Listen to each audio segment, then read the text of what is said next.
तुमने ये बहुत बार सुना होगा कि अपने साथ रहना, अकेले अपनी प्रेज़ेंस को एन्जॉय करना वही सबसे बेस्ट होता है। क्यों आखिरकार अपने साथ अकेले रहना या अकेले काम करना, अकेले अपनी प्रेज़ेंस को एन्जॉय करना यही क्यों बेस्ट होता है?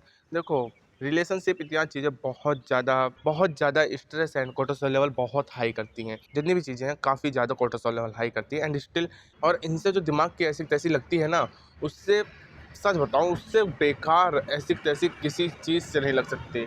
तुम्हारे दिमाग की पूरी तरह से लंका लग जाती है इस चीज़ों से। जितनी भी चीज़ें हैं इन चीज़ों से तुम्हारे दिमाग की पूरी तैस ऐसी की तैसी लग जाती है एंड कुछ भी समझ में नहीं आता, कुछ भी करने का मन नहीं करता, कुछ भी ऐसी चीज़ें करने का मन नहीं करता जो चीज़ तुम्हें करने का मन करे। जो चीज़ करने में तुम्हें मज़ा आता है वो चीज़ तुम्हारा करने का मन ही नहीं करता। ऐसा नहीं कि तुम किसी रिलेशनशिप में नहीं आ सकते, ज़रूर आ सकते हो एंड आओ भी, पर इसमें कोई दो राय नहीं है, पर स्टिल तुम्हें अपने आप को उस हिसाब से ढालना पड़ेगा क्योंकि किसी के हिसाब से कोई रिलेशनशिप नहीं चलती। कोई समय माँगता है एंड सामने वाला समय नहीं दे पाता है, कोई समय नहीं माँगता है और सामने वाला बहुत ज़्यादा परेशान करने लगता है। सामने वाला कहता है कि मुझे समय चाहिए, तुम मुझसे बात करो एंड वो काम में बिज़ी है। तो इस चक्कर में बहुत ज़्यादा दिमाग ख़राब होता है, दिमाग की ऐसी-तैसी होती है एंड स्टिल एक समय के बाद एक बंदे से जब जिसे हम शायद से ऐसा कह रहे थे कि हम इससे प्यार करते हैं, इससे अच्छे खासे रिलेशनशिप रखते हैं, अच्छी खासी रिलेशनशिप है, हेल्दी रिलेशनशिप रखना चाहते हैं एंड स्टिल उसे खुश देखना चाहते हैं। उसी से हम कब लड़ाई करने लगते हैं, कब इस लेवल पर लड़ाई एंड बातें होने लगती हैं कि इस लेवल पर हम स्ट्रेस इत्यादि चीज़ें फालतू की बातें होने लगती हैं,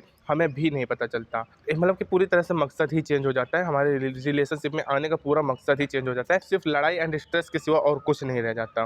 तो इसीलिए कहा जाता है कि अपनी खुद की प्रेज़ेंस को जब तुम एन्जॉय करना शुरू कर दोगे, कोई सामने वाला तुम्हें समय दे रहा है या नहीं दे रहा है, या तुम सामने वाले को समय दे पा रहे हो कि नहीं दे पा रहे हो, अगर तुम्हारे साथ वाला तुम्हें समझ नहीं रहा है एंड तुम्हारे हिसाब से नहीं ढल पा रहा है, तो काफ़ी ज़्यादा बेकार होता है। इससे काफ़ी स्ट्रेस इत्यादि चीज़ें काफ़ी ज़्यादा बढ़ती हैं। मेरा ही एक दोस्त है, वो थोड़ा दुकान में बिज़ी रहता था एंड वो अपने जो पार्टनर था, उसको वो समय नहीं दे पा रहा था। वो दिन में दुकान में बैठता था एंड इस दुकान के टाइम पे वो समय नहीं दे पा रहा था, पर स्टिल वो रात को ज़रूर समय देता था एंड कहता भी था कि यार मैं शाम को ही, रात को ही समय दे पाता हूँ एंड दिन में नहीं दे पाता हूँ। पर स्टिल उसके पार्टनर ने नहीं समझा ये चीज़ें एंड मतलब कि वो छोड़ कर चली गई। स्टिल अब क्या ही करा जा सकता है। देखो, इस चीज़ से ज़रूरी नहीं कि कोई किसी के हिसाब से ढल ही जाए। सामने वालों को या तुमको एडजस्ट करना ही पड़ेगा कोई ना कोई चीज़ एंड इस चक्कर में तुम्हें काफ़ी ज़्यादा तकलीफ़ एंड काफ़ी चीज़ें बदलनी भी पड़ सकती हैं। तो इस चक्कर में काफ़ी ज़्यादा स्ट्रेस, कोर्टिसोल लेवल हाई होता है। तो जितना हो सके इतना इन चीज़ों से थोड़ा दूर रहो। ऐसा नहीं करना रिलेशनशिप में ना हो, पर स्टिल सिचुएशंस को समझो, चीज़ों को समझो एंड जो तुम जिस लिए आना चाहते हो, तुम्हारा अकेलापन है, तुम अकेलेपन को दूर करने के लिए आना चाहते हो, तो उस चीज़ को समझो कि हाँ,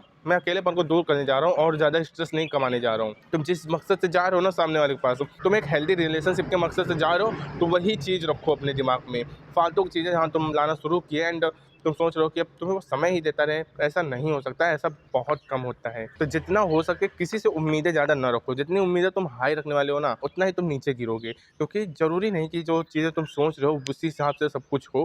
फालतू के थॉट्स ना लाकर तुम अच्छे से किसी से भी रिलेशनशिप रखना चाहते हो, तो एक हेल्दी रिलेशनशिप बनाने के लिए तुम्हें सामने वाले के लिए एडजस्ट करना पड़ेगा और सामने वाले को भी तुमको समझना पड़ेगा, तब जाके एक हेल्दी रिलेशनशिप बनती है एंड हमारा जो फालतू के जो स्ट्रेस, लड़ाई झगड़े इत्यादि चीज़ें होती हैं, जो कि रिलेशनशिप में बहुत ज़्यादा नॉर्मल है एंड काफ़ी ज़्यादा मतलब कि हम लोगों को समझ नहीं पाते, सामने वाले पार्टनर को नहीं समझ पाते, इसी कारण हमारे साथ ये सब चीज़ें होती है। ये चीज़ काफ़ी ज़्यादा कम होगी एंड स्टिल आप आगे बढ़ पाएंगे। तो इस चीज़ को ज़रूर ध्यान रखें एंड जो चीज़ें हैं उन्हें ढंग से करें। और अगर सामने वाला नहीं समझ पा रहा है आपको या नहीं समझ पा रही है, तो स्टिल उसे छोड़ दो। छोड़ देना एक बेटर ऑप्शन होगा, बजाए कि तुम उसे पकड़ के ही रखते रहो एंड तुम उसके चक्कर में बहुत ज़्यादा स्ट्रेस इत्यादि चीज़ें पाने वाले हो। फालतू में किसी को भी परेशान करना या फालतू में इतना ज़्यादा चेप होना अच्छी बात नहीं है। बहुत ज़्यादा फालतू का स्ट्रेस एंड इत्यादि चीज़ें बहुत ज़्यादा होती है इसी चीज़ के चक्कर में। सबसे ज़्यादा स्ट्रेस इसी चीज़ के चक्कर में आजकल लोगों के पास है। ये चीज़ बहुत ज़्यादा वाहियात, बेकार है कि रिलेशनशिप के चक्कर में तुम एक दूसरे इंसान के चक्कर में, शायद जिसे सामने वाले को पड़ी भी नहीं है तुम्हारी, तुम उसके चक्कर में इतना ज़्यादा स्ट्रेस, कोर्टिसोल लेवल हाई कर रहे हो, अपनी लाइफ बर्बाद कर रहे हो, अपना समय बर्बाद कर रहे हो उस चीज़ के चक्कर में, उस पर्सन के चक्कर में। तो जितना हो सके काम रहो। अगर आ रहा है कोई तो आने दो,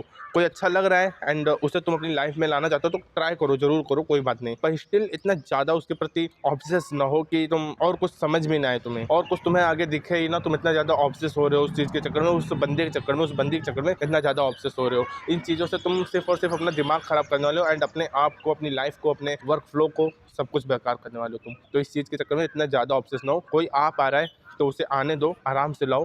एंड स्टिल अगर सामने वाला तुम्हें समझ पा रहा है तो उसके साथ रहो भी, पर स्टिल सिचुएशंस नहीं बैठ रही साथ साथ, तो मूव ऑन करना बेटर होगा, बजाय कि तुम उसे भी तकलीफ दो एंड खुद भी तकलीफ लो। तो ये चीज़ें जरूर करो एंड ये चीज़ ध्यान रखो कि हम एंड अपने मकसद को ना भूलो कि तुम अकेले थे इसलिए रिलेशनशिप में, या किसी के साथ किसी से बात शेयर करने को तुम्हें मिले इसलिए रिलेशनशिप में आए, एंड तुम और ज़्यादा अकेले, जो अकेलापन तुम्हें नहीं खा पा रहा था वो चीज़ अब तुम्हारे रिलेशनशिप में हो रही है। जिस लेवल पर तुम्हारा अकेलापन नहीं खा पा रहा था उस लेवल पर अब तुम अपने रिलेशनशिप के साथ अपने आप को डिस्ट्रॉय कर रहे हो। तो इन चीज़ों को ना होने दो एंड अच्छे से अपनी चीज़ों पर ध्यान दो, अपने कामों पर ध्यान दो इससे, एंड अपनी प्रेजेंस को तुम इंजॉय करो। जो भी हो रहा है होने दो, इतना ज़्यादा उसके बारे में ना सोचो एंड अच्छे से अपने काम, अपनी चीज़ों पर अच्छे से ध्यान दो।